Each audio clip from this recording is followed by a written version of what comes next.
거룩하신 하나님, 우리를 사랑하신 하나님의 은혜와 생명으로 우리를 구원하신 그 하나님 아버지의 뜻과 또한 오늘도 그 사실을 깨닫게 하며 우리를 영원까지 인도하실 성령 하나님, 이 삼위 하나님의 은혜를 오늘 말씀을 통해 확인하게 하시고 우리에게 허락된 은혜의 가치와 우리가 매일을 살아가는 삶의 명예가 어디에 있는지 바르게 배우고 또한 그렇게 살 수 있는 믿음을 우리에게 주십시오. 예수 그리스도의 이름으로 기도합니다. 아멘.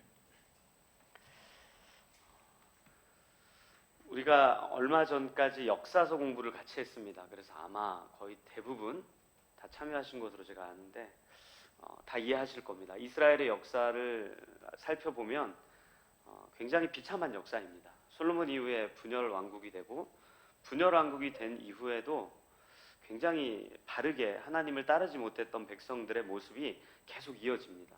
근데 그 시작이 이스라엘 백성들이 하나님께 요구했던 왕 때문입니다. 우리에게 왕을 주십시오. 그러면 우리가 하나님의 백성답게 살 수 있을 것이고 그 믿음이 견고해질 것이고 하나님을 사랑하는 그 사랑이 점점 커질 것입니다. 그런데 하나님께서 이스라엘 백성들이 요구했던 왕을 세우자 그 왕들이 어떻게 합니까? 그 누구보다 빨리 죄로 달려갑니다. 그래서 이 역사서를 쭉 살펴보면 이스라엘의 왕들의 죄가 여러분들 몇 개 없습니다. 그게 세 가지입니다. 첫째는 권력입니다. 하나님보다 자기의 힘을 더 믿고 권력을 더 의지하는 그들의 태도. 두 번째는 돈입니다. 하나님을 사랑하는 것이 아니라 돈을 더 사랑하고 겉으로는 하나님을 잘 믿기 위함이라 이야기하고 있지만 그 가운데 물질을 더 사랑하는 그 마음. 세 번째는 이 음란입니다. 이 세 가지가 이스라엘 백성들뿐만 아니라 이스라엘 백성들 왕들에게 계속 이어지고 있어요. 그래서 그 죄악들을 가만히 살펴보면 굉장히 재밌는 패턴이 하나 있습니다. 어떤 패턴이냐면 왕들이 범죄하고 하나님을 떠나고 하나님을 또 떠나고 또 범죄하고 이게 반복되다가 갑자기 이 죄가 굉장히 강해지면 하나님께서 메신저를 한 명 보내주세요. 선지자죠. 그럼 그 선지자의 이야기를 듣고 이 왕이 회개합니다. 아, 이렇게 살면 안 되겠구나. 내가 이렇게 이스라엘을 인도하면 안 되겠구나. 내가 갖고 있는 권력을 이렇게 사용하면 안 되겠구나 라고 해서 제자리로 돌아오는 것 같다가 시간이 쭉 지나면 다시 타락하게 되는 모습을 우리가 굉장히 자주 발견하는 하나의 패턴입니다. 그런데 그렇게 하나님의 말씀을 듣고 돌이키고 또 범죄하고 돌이키고 하는 그 굉장히 일정한 패턴에 벗어나는 인물이 한 명 있습니다.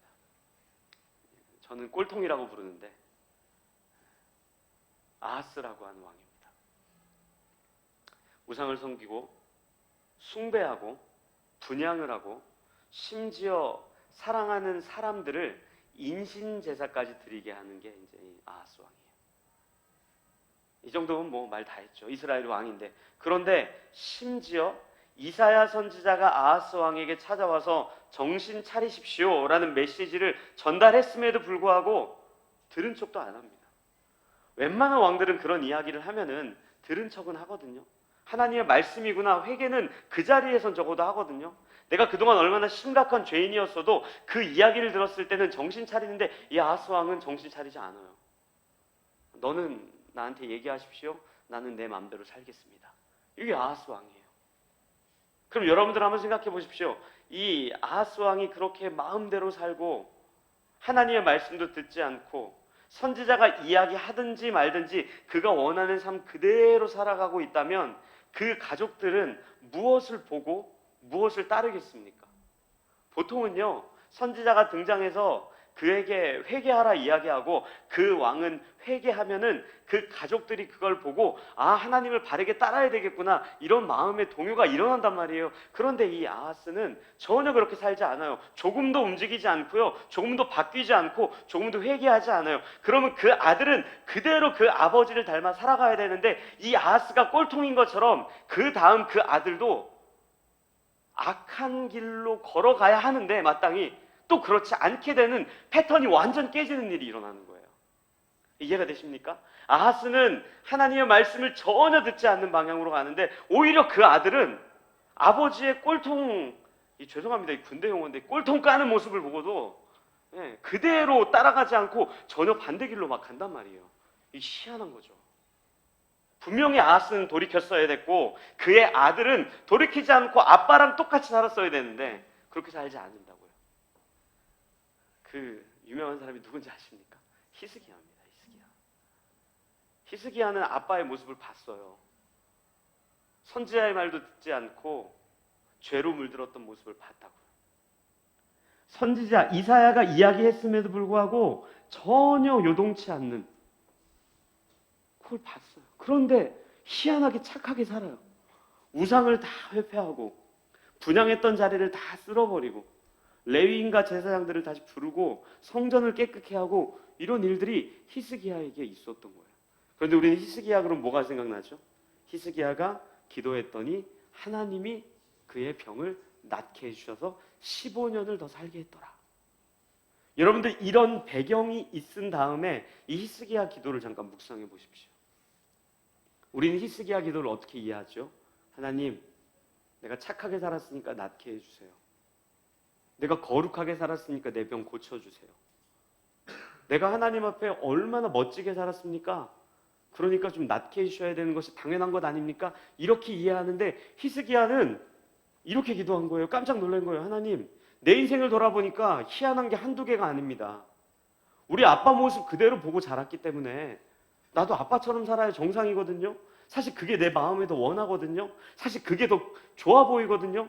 권력을 내 마음대로 좌지우지하고 많은 물질들을 갖고 누가 이야기하는 거 잔소리 듣지 않고 마음대로 사는 거 훨씬 편한 게 맞아요. 우리 아빠가 그렇게 사는 거 봤고 그게 얼마나 행복한지 내가 봤는데 나도 그렇게 살아야 되는데 내가 지금 살아보니까 이상해요. 왜 나 거룩해졌죠?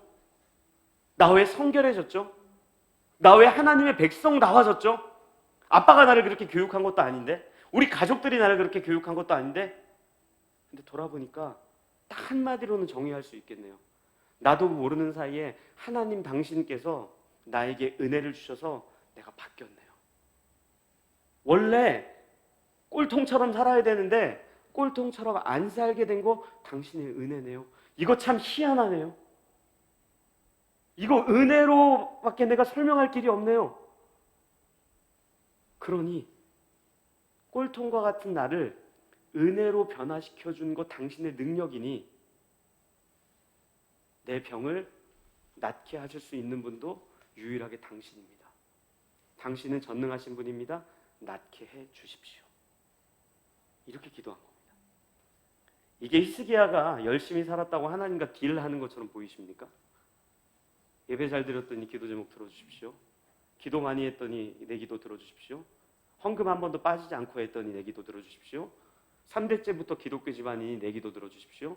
우리 집안에 순교자가 있으니 내 기도 들어주십시오. 히스기야 그렇게 기도하지 않았어요. 하나님은 은혜로운 분입니다. 내 성정도 바꿀 수 있는 분이라면 생명도 당신께 있는 분입니다.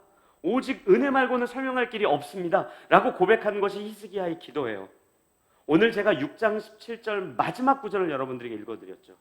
누가 능히 마지막 때에 설 수 있겠습니까? 라는 그 질문에는요 굉장히 많은 내용이 담겨 있습니다. 우리의 믿음이요 예배당 안에서 아무런 걱정거리, 어려움, 고난, 핍박이 없을 때에도 지키기 힘듭니다. 어렵습니다. 신앙을 지킨다는 것은요 만만한 문제가 아닙니다. 그런데 계시록을 통해 우리가 확인했던 것처럼 점점 이 세상은 악해질 것이고 기근이 찾아오고 전쟁이 찾아오고 서로 대적하는 일이 생기고 우리의 호주머니에 돈이 떨어져 가고 우리의 삶이 망가져 갔을 때 그때 믿음은 더 지키기 어려울 수밖에 없어요. 왜요? 삶이 팍팍하니까요.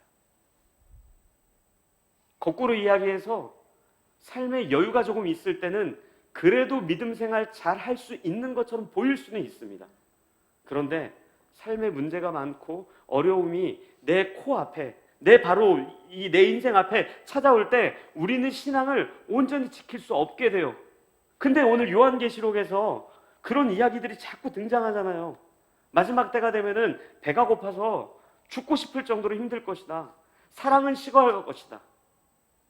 다투는 건 더 많아질 것이다. 미워하는 건 더 많아질 것이다.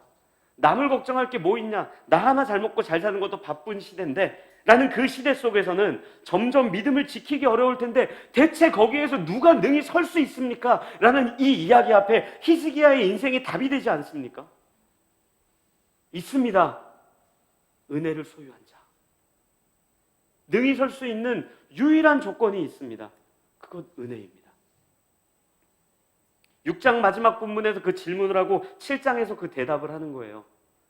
여러분들 이 7장은요, 수많은 진노와 수많은 마지막 시대의 어려움들, 우리가 매일매일 마주하는 신앙인으로서 막 우리의 믿음을 지키기 어려운 내용들 앞에 살아가고 있는 우리에게, 그렇다면 그때 대체 어떻게 믿음 지킬 수 있습니까?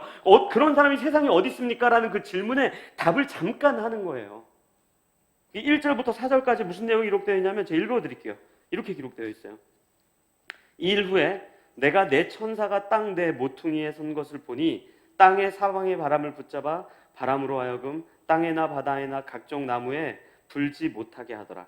또 봄에 다른 천사가 살아계신 하나님의 인을 가지고 해 돋는 데로부터 올라와서 땅과 바다를 해롭게 할 권세를 받은 내 천사를 향하여 큰 소리로 외쳐 이르되 우리가 우리 하나님의 종들의 이마에 인치기까지 땅이나 바다나 나무들을 해하지 말라 하더라. 내가 인침을 받은 자의 수를 들으니 이스라엘 자손의 각 지파 중에서 인침을 받은 자들이 14만 4천이니 아멘.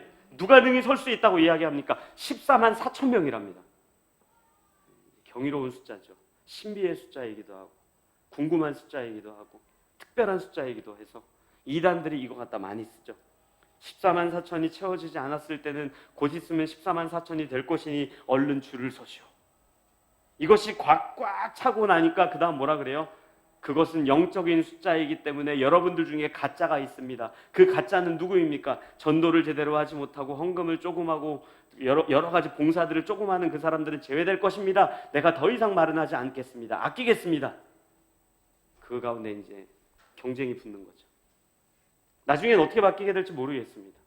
근데 여러분들이 이 14만 4천이라는 숫자가 대체 어떤 숫자입니까? 오늘 이 본문에 분명히 14만 4천이라고 기록되어 있어요. 그런데 9절에는요 전혀 다른 소리를 또 하고 있어요. 우리 9절 같이 이 부분은 좀 같이 읽겠습니다.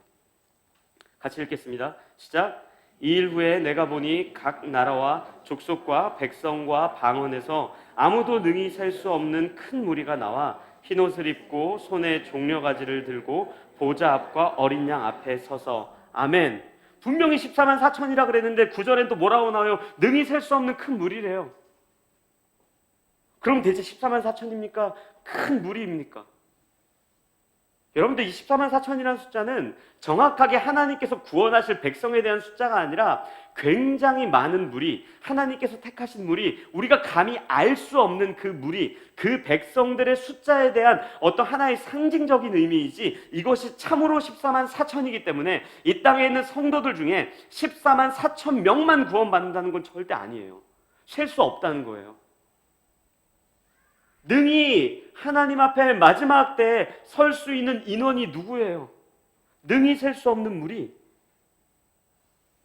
우리의 능력과 우리의 믿음으로는 할 수 없는데 하나님의 은혜 때문에 서게 될 그 백성들을 이야기하는 거예요. 톡 까놓고 얘기해 볼까요? 우리 지금 신앙생활 잘 하십니까, 여러분들? 죄 안 짓고 사는 분 있습니까? 손 들어 보십시오. 손 들으신 분은 거짓말죄 하나 추가입니다. 죄 안 짓고 못 살아요. 더 톡 까놓고 얘기해 볼까요? 앞으로 삶이 어려워지면 더 잘 믿을 것 같으십니까? 절대 아닐걸요. 앞으로 세상이 더 어려워지죠? 살기 빡빡해지죠? 신앙인답게 사는 거 더 어려워요.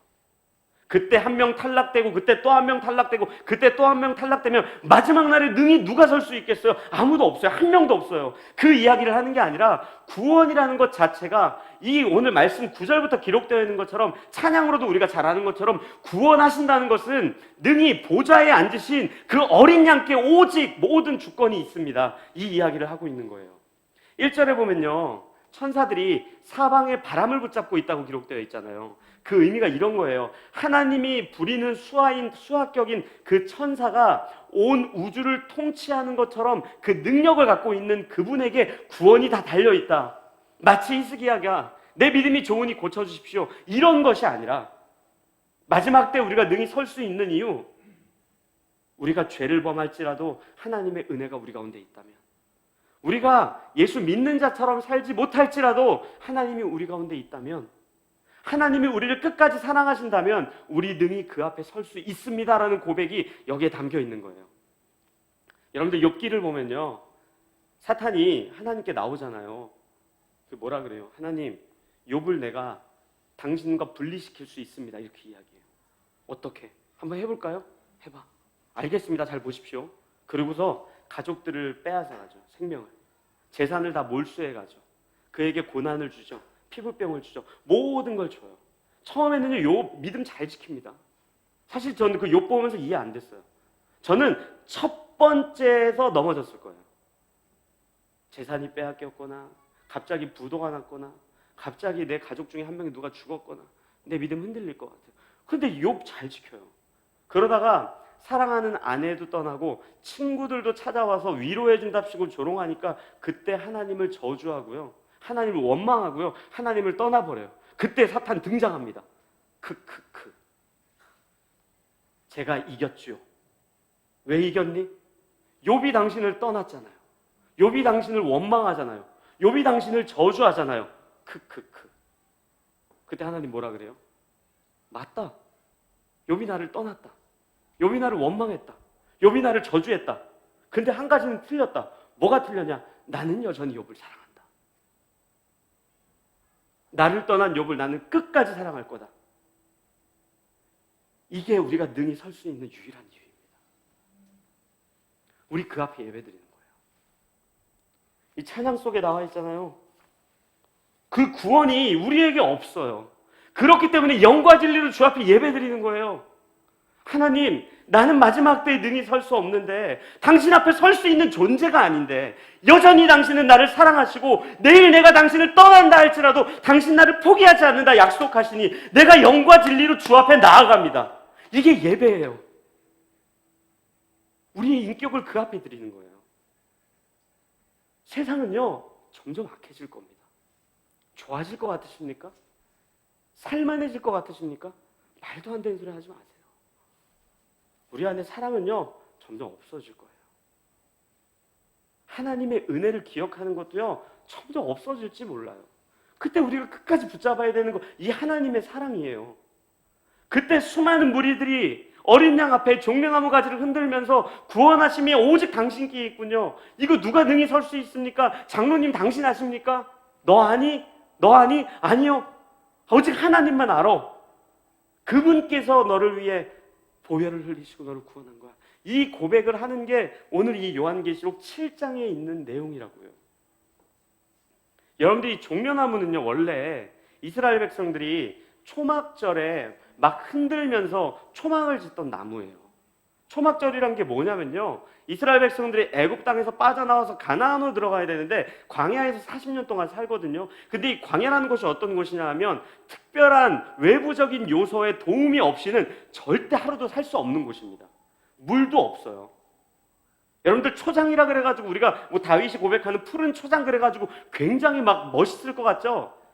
요만한 잡초 조금 있는 걸 가지고 푸른 초장이라 그래요.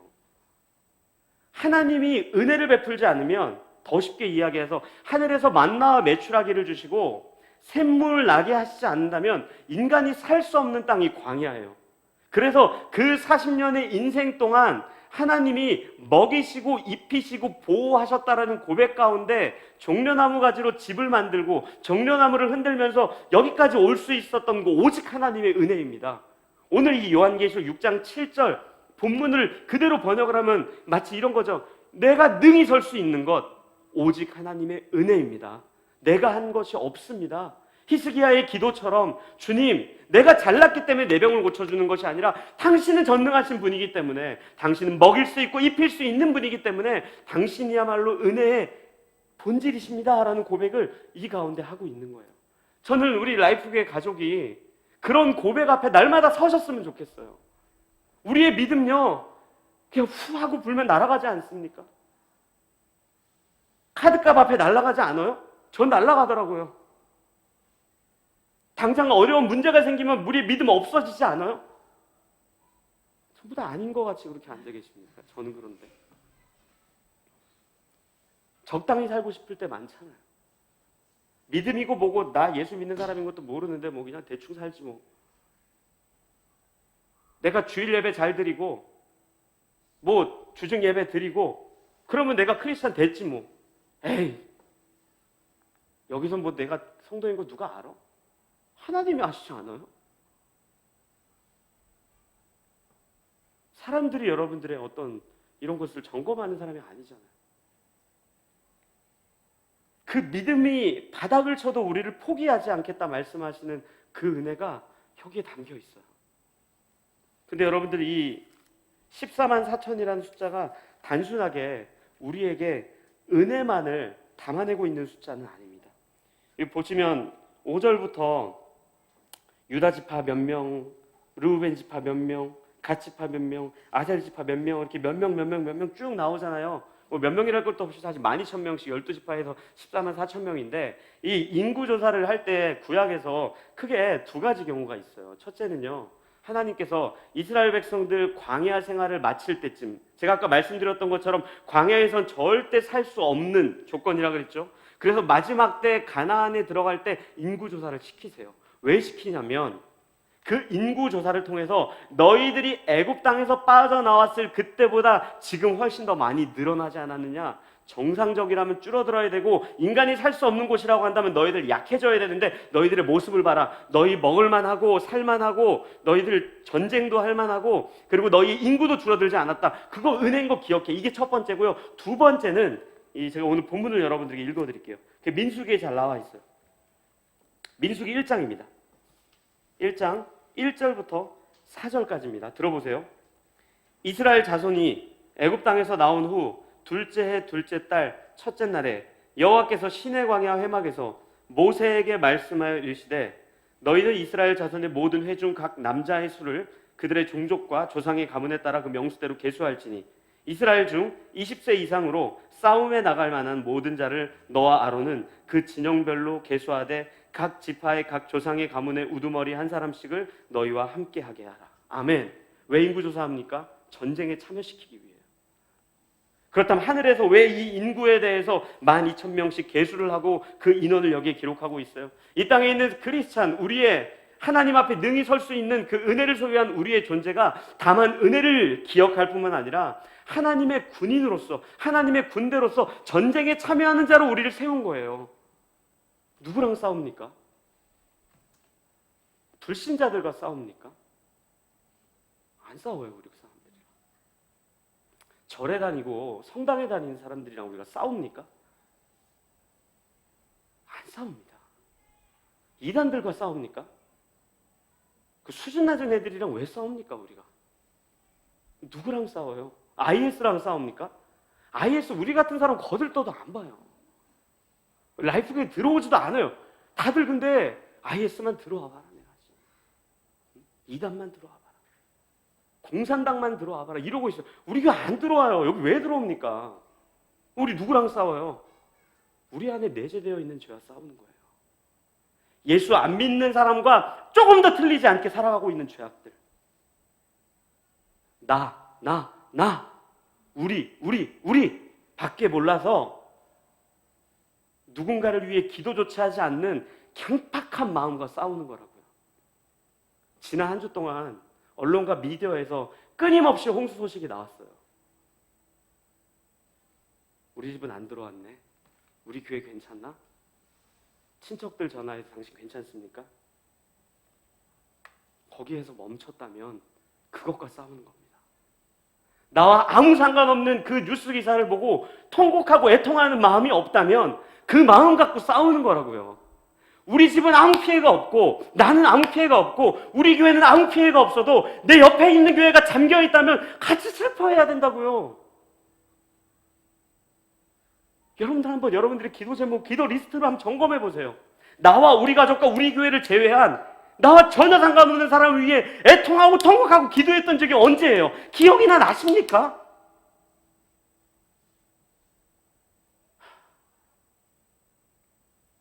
세상 사람들은 이거 천재지변이라고 이야기하거든요.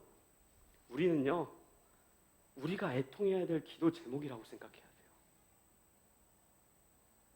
제가 뉴스 보다가 신림동에서 목숨 3명 잃은 가족 아마 여러분 다 아실 거예요. 그 중에 한 사람이 면세점에서 근무하는 사람이래요. 뭐 장례의 모습 보니까 십자가 있고 하더라고요. 근데 그 사람 직원들이 모두 똑같이 뭐라 그러는 줄 아세요? 이 사람은요, 살아있을 때도 직원 본인이 아니라 동료들 위해 살았던 사람입니다. 이런 이야기 우리가 들어야 되는 거 아닙니까? 우리 그 싸움 하는 거라고요. 우리 그 전쟁에 참여하는 거예요. 날마다. 세상은 점점 뭐 욜로다, 개인이다 이렇게 자꾸 갈 거라고요. 거기에서 우리는 내 아픔이 아닌데, 아니 저거 나와 아무 상관없는 문제인데 내가 저거 뭐 모른 척해도 누구도 나에게 뭐라고 하지 않는데 그게 자꾸 아파서 거기에 눈길이 자꾸 가야 되고 거기에 마음이 자꾸 가야 돼요. 그 사람 밥은 잘 먹고 다니나? 그 사람 잘 지내나? 그 사람 아파하지 않나? 그 사람 어렵지 않나? 잠겼대는데 어떡하나? 그 우리의 기도라고요. 다른 사람의 기도가 아니에요. 그 사람의 기도나 그 사람 가족들만의 기도가 아니고 공무원들의 기도가 아니라고 우리의 기도라고요. 우리의 기도. 여러분들 진짜 은혜는 뭔지 아십니까? 이거 분명히 죄예요. 근데 범할 수밖에 없어요. 근데 분명히 성경에서는 범하지 말래요. 찝찝해요.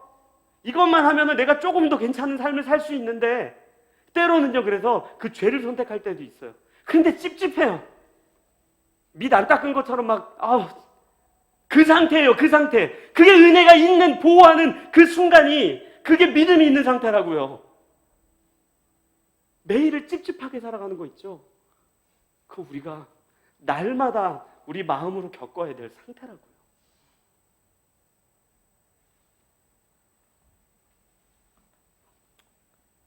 능히 설 수 없는 우리를 은혜로 세워주시고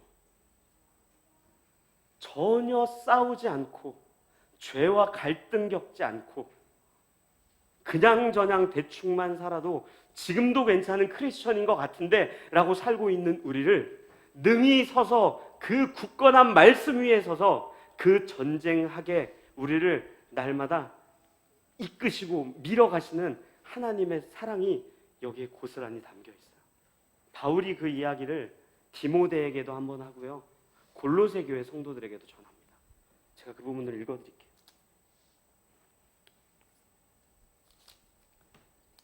디모데 후서 1장 8절부터 읽어드리겠습니다.